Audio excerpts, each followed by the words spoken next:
Merhaba ikizler. Haziran ayı gökyüzü gündemine hoş geldiniz. Çek odasınız efendim. Haziran ayı ikizler burçları için adeta sahneye çıkma, dikkatleri üzerinize çekme, kendinizi ifade etme ve yaşam yönünüzü belirleme zamanı diyebiliriz. Güneş ve Merkür'ün burcunuzda olmasıyla birlikte gökyüzü sizi aydınlatıyor. Ama bu ışığın altında bazı yüzleşmeler, dönüşümler ve yeni kararlar sizi bekliyor olabilir. Şimdi gökyüzündeki Haziran ayı giriş enerjilerine şöyle bir bakalım. Güneş ve Merkür İkizler Burcu'nda kavuşumda. Haziran ayına adım attığınızda Güneş de Merkür de sizin burcunuzda olacak ve birinci evinizde kavuşumda olacaklar. Bu sizi hem zihin hem beden olarak canlandırır. Enerjiniz artar, fikirleriniz hızlanır, iletişim gücünüz maksimuma çıkar. Yeni kararlar almak, imaj yenilemek, kendinizi tanımak ve görünür olmak için ideal bir zaman. Ancak çok yönlülüğünüz dağınıklığa yol açmasın. Bu dönemi planlı kullanmak büyük sıçrama sağlayabilir. Ayrıca konuşmalarınız ve yazdıklarınız etkili olabilir. Dikkatler üzerinizde.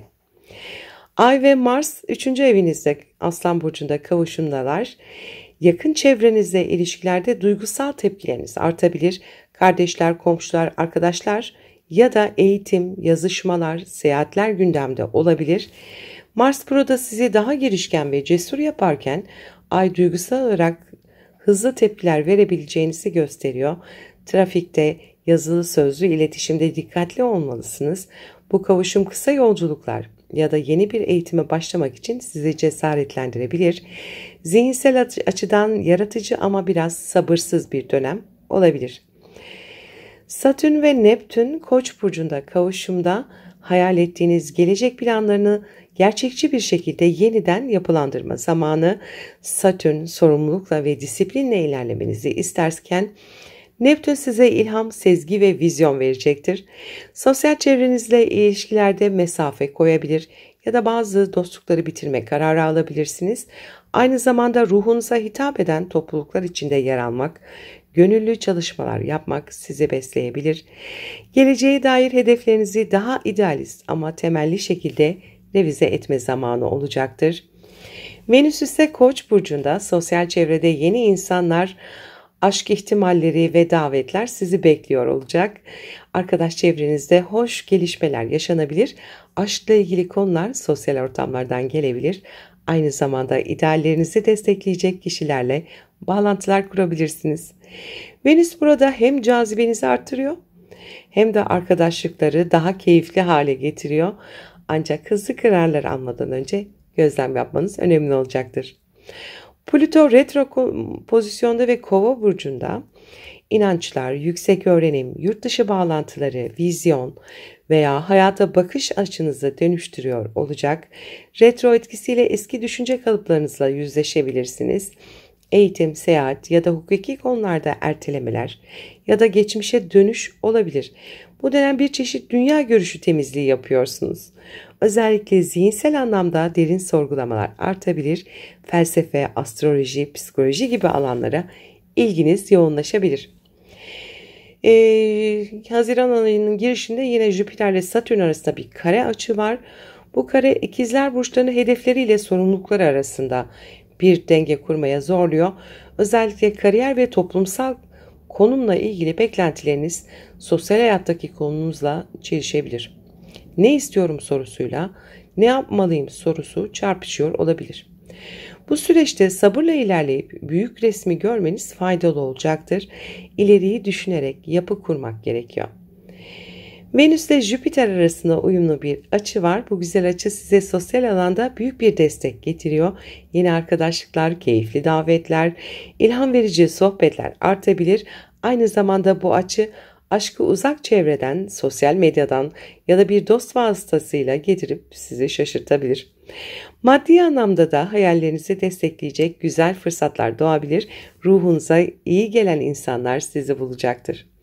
Haziran ayına yeni kararlar almak, hayata farklı bir bakış açısı getirmek ve kimliğinizi yeniden tanımlamak için ideal bir dönem olarak başlıyoruz. Fakat zihinsel dağılmalara, fazla konuşmaya ya da sabırsızlığa dikkat edin. Sosyal çevre, kariyer ve maddi hedefler arasında denge kurmanız gerekiyor. Bu ayın başlangıcında içsel olarak büyük bir vizyon değişikliği yaşanabilir. Dışarıya ne kadar aktif ve canlı görünseniz de iç dünyanızda derin değişimlere tanıklık edebilirsiniz. İşte Haziran ayına bu enerjilerle giriyoruz. Şimdi astrolojik gündeme geçeceğim. Ama astrolojik gündeme geçmeden önce minik bir hatırlatma yapmak istiyorum. Kanalıma abone olmayı, videoları beğenmeyi, sevdiklerinizle paylaşmayı, minicik de olsa bir yorum bırakmayı unutmayın lütfen. Desteğiniz için şimdiden teşekkür ederim. Haziran 2025 İkizler burçları için önemli zihinsel uyanışlar, kişisel hedeflerde dönüşüm, iletişimde değişiklikler ve ilişkilerde dikkat edilmesi gereken bir süreç vaat ediyor. 3 Haziran'da Ay ve Güneş arasında bir kare açı oluşuyor. Bu kare kişisel kimlik ile ev ve aile meseleleri arasında bir gerginlik yaratabilir. Birinci evdeki Güneş kişisel hedefler, dışarıya yansıttığın imaj ve benlik duygusunun öne çıkmasını sağlarken, dördüncü evdeki Ay ise ailevi konularda evdeki düzenle ilgili duygusal bir baskı hissi verebilir. Ev hayatınızdaki değişiklikler, aile içi gerginlikler veya duygusal yüzleşmeler kişisel hedeflerinizle ilgili engeller oluşturabilir. Bu dönemde ev ve kişisel hedefler arasında denge kurmak önemli olacaktır. 4 Haziran'da Neptün durağan pozisyona geçecek ve retroya hazırlanacak. Neptün'ün retroya hazırlanması sosyal çevrenizle olan ilişkilerde hayal kırıklığı, yanıltıcı durumlar veya beklentilerin karşılanmaması hissini yaratabilir. Neptün gruplar ve arkadaşlarla ilişkilerde karmaşa yaşamanıza neden olabilir. İkizler burçları için bu toplumsal bağların ve ideallerin sorgulanması, geleceğe dair hedeflerde bulanıklık ve belirsizlik anlamına gelebilir. Bu dönemde insanlardan gelen yanıltıcı tavsiyelere dikkat etmeniz gerekli. İçsel kişisel pusulanızı kullanmak, grup ilişkilerinde sağlıklı sınırlar koymak önemli olacaktır. 5 Haziran'da Merkür ay düğümleri ile bir tek kare açı kalıbı oluşturacak. Bu tek kare kişisel hedeflerinizle ev yaşamı arasındaki çatışmayı vurgulayan bir etki oluşturuyor. Merkür zihinsel netlik, iletişimde artan bir etki yaratırken Güney ay düğümü evle ve aile ile ilgili geçmişten gelen kalıplarla yüzleşmeye işaret ediyor. Kuzey ay düğümünün konumu kariyer ve toplumsal statüyle ilgili bir dönüşüm sürecine işaret ediyor. Kişisel kimlik ve ailevi sorumluluklar arasında bir denge kurmak gerekebilir. İş hayatınızda daha fazla sorumluluk almak veya kariyer hedeflerinize odaklanmak evle ilgili sorumlulukları zorlaştırabilir. 6 Haziran'da Koç burcunda kavuşum halinde bulunan Satürn ve Neptün ve sizin burcunuzda yer alan Jüpiter arasında bir kare açı oluşuyor. Zaten Haziran ayı boyunca bu açı devam ediyor.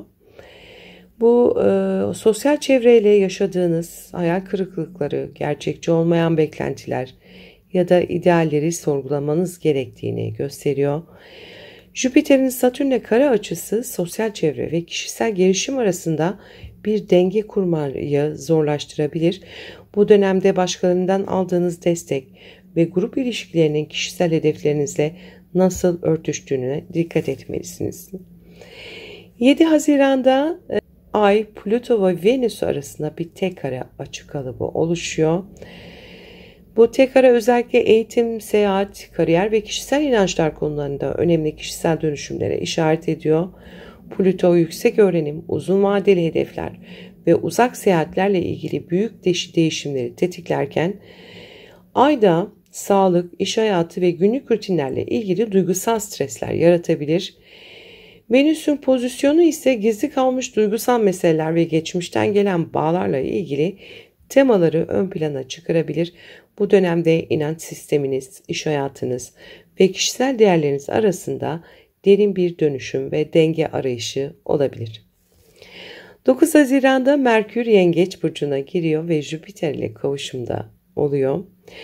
Bu kavuşum maddi değerler, finansal güvenlik ve kişisel kazançlarla ilgili önemli bir zihinsel uyanışı tetikliyor.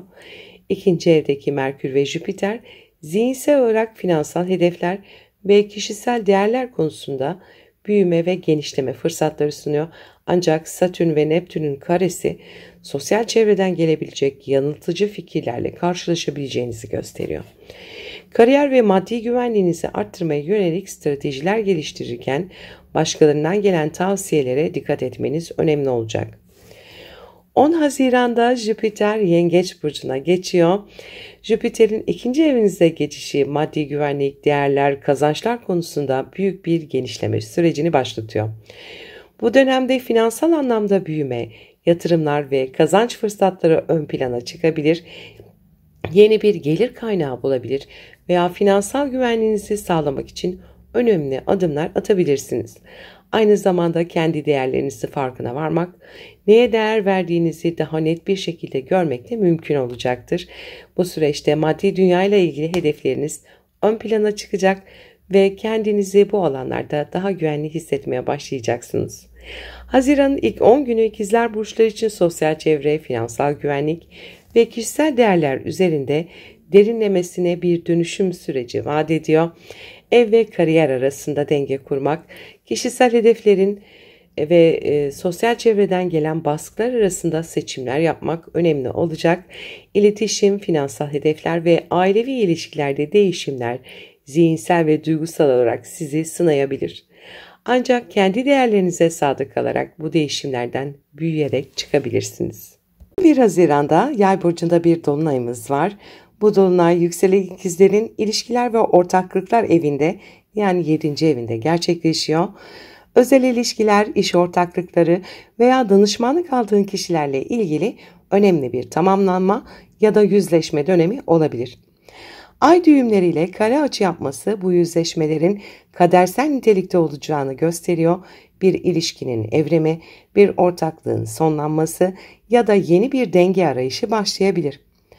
Özellikle evlilik, boşanma, yeni anlaşmalar veya eski bağlantıların bitmesi gibi temalar aktif olabilir. Ben ve biz dengesinin korunması gereken bir zaman dilimi. Aceleyle karar almaktan kaçınmanız iyi olur. 14 Nisan'da Venüs ve Lilith karşıtlığı var. Ay da Şiron'la kare açıda. Bugünlerde içsel huzurun sınavdan geçiyor olabilir. Venüs'ün 12. evde olması gizli aşklar, platonik duygular veya bastırdığınız özdeğer konularını gündeme getirebilir. Lilith'in 6. evde olması ise iş ortamında huzursuzluk, sağlık konularında stres gibi etkiler yaratabilir. Ayın 8. evde olması derin duygusal ihtiyaçları, Kiron'un 11. evde olması ise arkadaş çevresinde yaşanan hayal kırıklıklarını gösteriyor. Ayrıca iş özel hayat dengesi, sağlık, ilişkiler ve arkadaşlıklar arasında karmaşık duygular yaşayabilirsiniz. Bugünlerde kimseyi idealize etmeden kendi ihtiyaçlarınızı net bir şekilde fark etmek çok önemli olacak. Arka planda dönen işlere karşı dikkatli olmanız gerekecektir. 17 Haziran'da Mars Başak Burcu'na geçiyor ve Başak Burcu'na geçmesiyle Uranüs'le kare açı yapması da tabii bir oluyor. Mars'ın 4. evinize geçmesiyle ev, aile, yerleşim ve iç huzur konularında hareket başlıyor. Ev taşıma, tadilat, aile işi tartışmalar gibi konular hız kazanabilir. Ancak Mars'ın Uranüs'e kare yapması ani ve beklenmedik gelişmelere açık bir ortam yaratıyor. Özellikle ev ve ailede daha önce planlanmamış bir değişim, sürpriz haberler yaşanabilir. Gizli kalan bir durum aniden açığa çıkabilir. Bu yüzden bu süreçte büyük tepkiler vermemeye, soğukkanlı kalmaya çalışmak faydalı olacaktır. Aile büyükleriyle ilişkilerde sabırlı olmalısınız. 21 Nisan'da Güneş Yengeç Burcu'na geçiyor ve Jüpiter ile kavuşum yapıyor. Parasal konularda yeni bir şans dönemi başlıyor. Gelirlerde artış, yeni maddi fırsatlar ya da yeteneklerinizden para kazanabileceğiniz bir süreç. İkinci ev aynı zamanda özdeğerde evidir. Kendinize güveniniz artıyor ve kendinizi daha güçlü hissediyor olacaksınız. Ancak Jüpiter'in aşırı büyütme etkisine dikkat edin. Aşırı harcamalara, abartılı yatırımlara karşı temkinli olmak gerekiyor. Gelir gider dengenizi iyi kurarsanız uzun vadeli kazançlar elde edebilirsiniz. 22 Haziran'da Ay ve Venüs Boğa burcunda kavuşuyor. Jüpiter ve Güneş zaten Yengeç burcunda kavuşumda. Satürn ve Neptün de Koç burcunda kavuşumda ve bu kavuşumlar birbirlerine sert açı yapıyorlar. Ay ve Venüs'ün 12. evde kavuşması ruhsal olarak derin bir romantizm veya içsel huzur ihtiyacını tetikliyor olacak. Belki bir ilişkinin gizli tarafları, bir özlem ya da fedakarlık duygusu yoğunlaşabilir. Güneş ve Jüpiter'in 2. evdeki konum maddi anlamda destek sunsa da Satürn ve Neptün'ün 11. evdeki etkisiyle arkadaş çevresinden gelen hayal kırıklıkları ve beklentilerde yanılsamalar oluşabilir. Arkadaşlıklar, projeler, hayaller konusunda aşırı idealist davranmaktan kaçınmanız gerekiyor. Gerçeklerle hayaller arasındaki dengeyi kurmak burada anahtar kelime oluyor. 25 Haziran'da Yengeç burcunda bir yeni ayımız var. Bu sizin 2. evinizde gerçekleşiyor. Bu yeni ay hem Jüpiter'le de kavuşumda olacak, ancak Satürn ve Neptün'e de kare açı yapıyor olacak.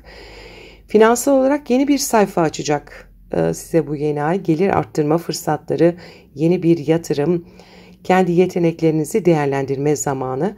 Ancak Satürn-Neptün karesi uzun vadeli projelerde hayal kırıklığına uğramamak için size bir uyarı yapıyor. Gerçekçi hedefler belirlemek çok önemli. Parayla ilgili kararlarınızda ayağı yere basan sağlam adımlar atmanız gerekiyor. Yoksa güzel bir fırsatı yanlış değerlendirme riskiniz olduğunda gösteriyor bu açılar. 27 Haziran'da Merkür Aslan burcuna geçiyor, Ay ile kavuşuyor ve Plüto'ya karşıtlık yapıyor. Merkür'ün 3. evde olması iletişim trafiğini çok hızlandırıyor. Bol bol haberleşme, seyahat planları, sözleşmeler, sunumlar gibi konular gündeme gelebilir. Ay ile kavuşum duygularınızı sözcüklere güçlü bir şekilde dökebileceğinizi gösteriyor. Ancak Plüto 9. evden karşıtlık yaptığı için özellikle uzaklar, hukuk, eğitim gibi konularda baskı, manipülasyon veya güç oyunlarına dikkat etmek gerekiyor.